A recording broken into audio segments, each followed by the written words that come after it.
আসসালামু আলাইকুম, it's me Atiya Hossain. Welcome back to mom's queen blog.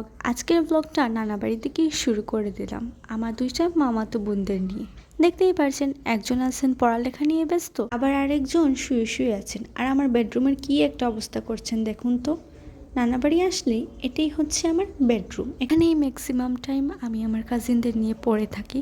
So এখন আমি ওদেরকে দিয়েই গুছাবো, যেহেতু ওরাই এই বিছানাটা অগুছালো করছে, সো ওরাই গুছিয়ে দিবে, ঠিক আছে।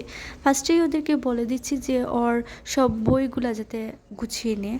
আর এই যে যেমন কথা তেমন কাজ, ও আমার কথা রাখছে। ও কিন্তু অনেক বেশি সুইট, নুসু, মানে ওর নাম নুসাইবা, আমি ডাকি নুসু। আর টাইমটা ছিল রাতের বেলা, মানে আমি কয়েক সপ্তাহ ধরেই ওখানে ছিলাম।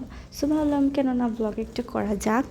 রাতের বেলা তাই আমরা হচ্ছে ডিনারেও শেষ করে নিয়েছি। এখন ব্যাগটাকে একটু মশারি টাঙিয়ে দিব। আর ও আমাকে বলছে, দিদিমণি আমি না হয় ব্যাগটা গুছাই, তুমি ভিডিও করো। তো আমি বললাম আচ্ছা ঠিক আছে, করো। গুছাই ফেলছি।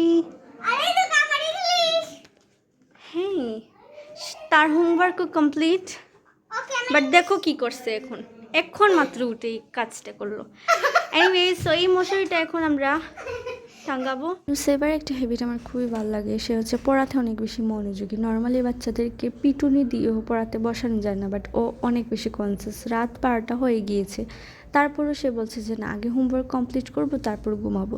সো ওর কিছু হচ্ছে রাবার ওগুলো আমি গুছিয়ে দিয়েছি। আর ওরা কিন্তু আসলেই অনেক বেশি সুইট, মানে অনেক বেশি শেয়ার করতে চিনে। থাকে না যে অনেক বাচ্চারা আছে যে আমি দিব না, কেন দিব, বাট ওরা এরকম নাই। যে আমাকে বাদাম দিয়েছে আর আরেকটা আমাকে ক্যান্ডি দিয়েছে। সো এই অভ্যাসগুলো আসলে অনেক বেশি বেস্ট। আমার মনে হয় যে শেয়ারিং ইজ কেয়ারিং, এটা ওদের মাঝে আছে। এখন সকাল হয়ে গিয়েছে, আমরা নাস্তা বানিয়ে নিচ্ছি খাওয়ার জন্য। আর আই থিঙ্ক আপনারা যদি আমার আগের ব্লগ দেখেন তাহলে বুঝতে পারবেন যে আমার মামাতো বোনদের সাথে আমি আরও ব্লগ করেছিলাম। ওদেরকে আমি মাদ্রাসায় নিয়ে গিয়েছিলাম ওইসব আর কি। তো এখানে চাও সব রেডি করে নিচ্ছি।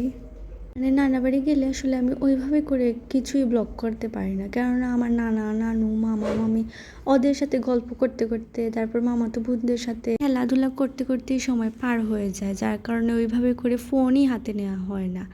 এই তো আমি 15 দিনের মতো ছিলাম, অথচ আমি জাস্ট 2 দিনেরই ব্লগ করেছি। যাই হোক, বিকালের সময় এই ভিউটা কিন্তু অনেক বেশি পরিচিত। আপনারা আমার যারা ফার্স্ট ব্লগটা দেখেছিলেন, আমি মানে ছাদ দিয়েই করেছিলাম, ছাদ ট্যুর। তো এখানেই শেষ করছি আমার আজকের ব্লগ। লেগে থাকলে লাইক শেয়ার অ্যান্ড সাবস্ক্রাইব করে দেবেন। Thank you so much for watching. আল্লাহ হাফিজ।